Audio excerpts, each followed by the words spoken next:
आपने इन्वेस्टमेंट करा और आपके इन्वेस्टमेंट करते ही वो क्रिप्टो करेंसी वो स्टॉक 50% डंप कर गया, 90% डंप कर गया। इसका अर्थ यह है कि आप एग्जिट लिक्विडिटी बन चुके हैं। आपका इस्तेमाल, आपकी इन्वेस्टमेंट, जो आपने पैसा, जो आपने फंड वहाँ डाला था, जो आपने लिक्विडिटी वहाँ डाली थी, वह आपको इस्तेमाल कर रहे थे। कौन इस्तेमाल कर रहे थे? जो उस प्रोजेक्ट के डेवलपर हैं, जो उस प्रोजेक्ट में बैठे वेल्स हैं, बड़े बड़े बुल इन्वेस्टर्स हैं। ठीक है, अब वो अपना माल बेचना चाहते हैं। अब वो अपना माल बेचना चाहते हैं तो वो तभी तो बिकेगा ना जब कोई खरीदवार होगा।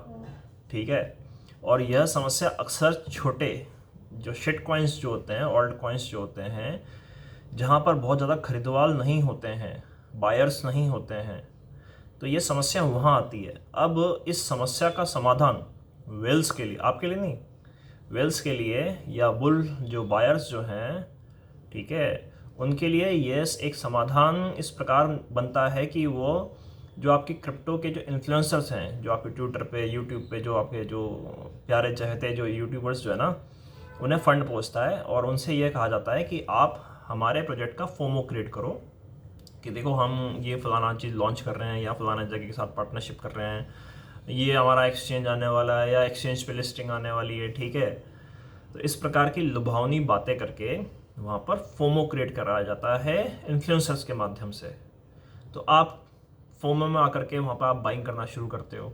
ठीक है, और जब आप बाइंग करते हो तब वो समय होता है जब आपके वेल्स उस प्रोजेक्ट के वहाँ पर अपना माल बेचते हैं। क्योंकि अगर मान लो वहाँ पे कोई बायर नहीं होगा और वो अगर सीधे ही वहाँ पर अपना माल बेच देंगे तो वो प्राइस बहुत शार्पली डंप होगा और उनको हासिल कुछ नहीं होने वाला।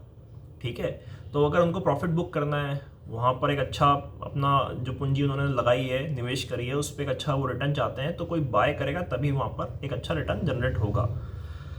अब जो आपका इन्फ्लुएंसर्स है उसको तो भाई पैसा मिलता है।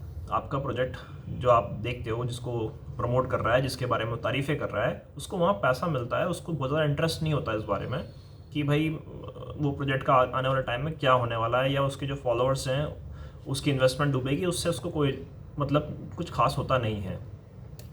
अब आपको इस चीज़ों से कैसे बचें, हम कैसे इसको इवेल्यूएट करें, ठीक है, कि भाई मैं किसी भी प्रकार के प्रोजेक्ट में एग्जिट लिक्विडिटी ना बनूं, ठीक है, मैं वो विक्टिम ना बनूं।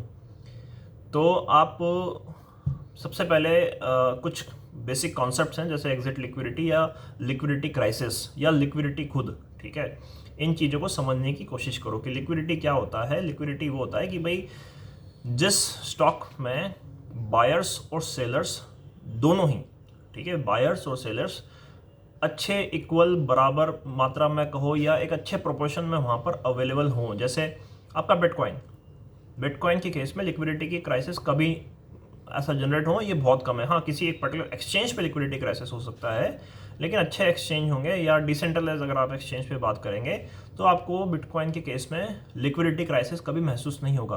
अब ये लिक्विडिटी क्राइसिस क्या है या लिक्विडिटी क्या है कि जब आप बेचने जाओ तो आपको कोई खरीदवार ना मिले, या आप बेचने जा रहे थे भाई 30,000 के भाव पर, अगर मान लो आपने बिटकॉइन बेचा 30,000 के भाव पर, एक बिटकॉइन बेचा, तो आपको $30,000 मिलने चाहिए।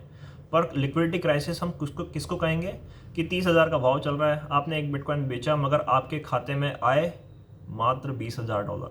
ये स्लिपेज लग गया, ये स्लिपेज लग गया लगभग 30-40% का। क्यों लग गया स्लिपेज? आपने 30,000 के भाव में बेचा, बट एक बिटकॉइन तो आपको मिलने $30,000 चाहिए थे मगर मिले $20,000। क्यों मिले कम इतने? क्योंकि वहाँ पर कोई खरीदवार नहीं था। ऐसे सिनेरियो को हम लोग कहते हैं लिक्विडिटी क्राइसिस, जहाँ पर बेचवाल तो है, सेलर तो है, मगर खरीदवाल बायर नहीं है। तो ये लिक्विडिटी क्राइसिस को आइडेंटिफाई करना आना चाहिए। अब ये लिक्विडिटी आप कैसे आइडेंटिफाई करते हो? तो यार ये आप ब्लॉकचेन पे जा कर के आप बाकायदा होल्डर वाला जो एक जो लिस्ट होता है, डिसेंट्रलाइज में तो बहुत सरल तरीका है, वहाँ पे जाके आप ट्रेस कर सकते हो। ठीक है, आप सेंट्रलाइजेशन में भी जो उसका वॉल्यूम है उसको जाके चेक कर सकते हो।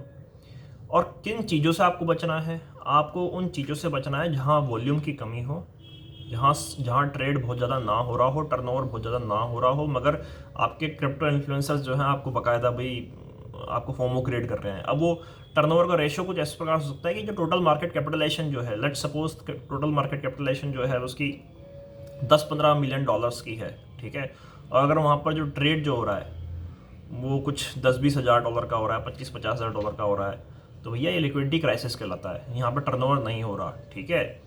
और उसमें भी आपको आइडेंटिफाई ये करना है कि ऐसा ना हो कि आप टर्नओवर तो देख रहे हो बढ़िया 10-15 मिलियन डॉलर का मार्केट कैपिटलाइजेशन है और उसमें टर्नओवर भी 10-15 मिलियन डॉलर की या 100 मिलियन डॉलर की हो रही है, मगर वो ऐसा तो नहीं कि कहीं के माध्यम से, मार्केट मेकर के माध्यम से, वहाँ पर बोर्ड के माध्यम से वहाँ पर आर्टिफिशियल तो कोई टर्नओवर क्रिएट नहीं किया जा रहा।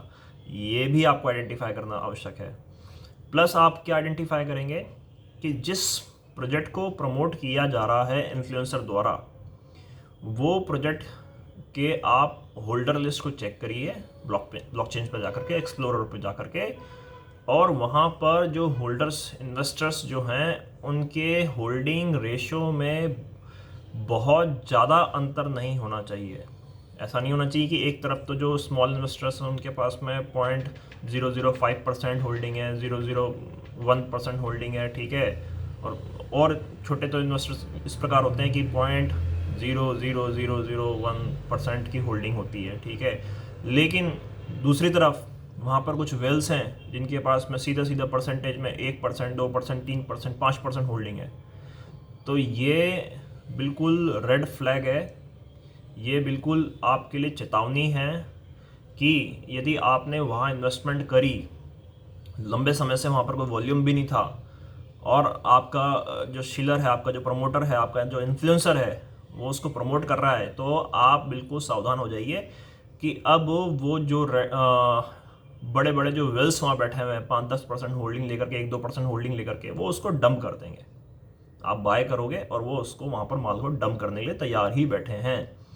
तो ऐसे प्रोजेक्ट्स में भी आप बचें जहाँ पर वेल्स की होल्डिंग आपको बहुत ज़्यादा नज़र आती है या बहुत ज़्यादा बड़े अनुपात में आपको नज़र आती है, ठीक है। फिर उसके अलावा आप कभी भी जब आप प्रोजेक्ट में पैसा लगाते हो ना यार, तो आपका जो खास तौर पर यूट्यूबर जो है, ठीक है, जब भी वो आपको कोई चीज़ प्रमोट कर रहा है, तो भैया सबसे पहले तो जो है ना, आप उस प्रोजेक्ट के ऊपर में बहुत ही सावधानी से खुद की एनालिसिस अवश्य करें।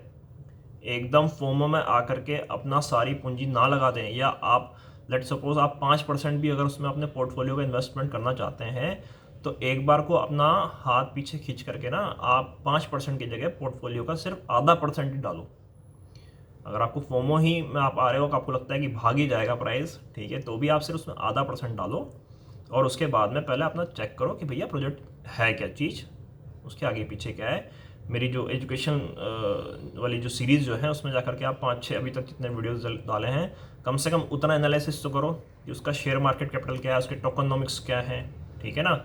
जो बेसिक चीज़ें हैं कम से कम वो जा करके चेक करो।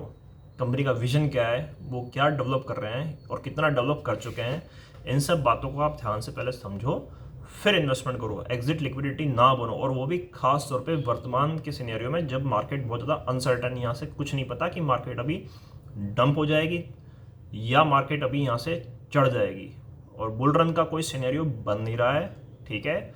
बुल रन जब आना होता है ना, तो वो ऐसे आपको नॉक नॉक करके नहीं आता है। और ये इन्फ्लुएंसर्स का तो आपको पता ही है कि भैया ये तो आज बुल रन बोलते हैं और सुबह मतलब बुल रन बोलते हैं, और शाम होते होते तो जी मार्केट में ना कोई नेगेटिव न्यूज़ आ गई, इसलिए मार्केट ख़राब हो गया, ठीक है। तो ये तो इनका तो भाई इतना ही सस्ता दोगलापन है, तो इससे आप दूर रहें, इनसे दूर रहें, और ये फोमो में आकर के एग्जिट लिक्विडिटी ना बने। Thank you.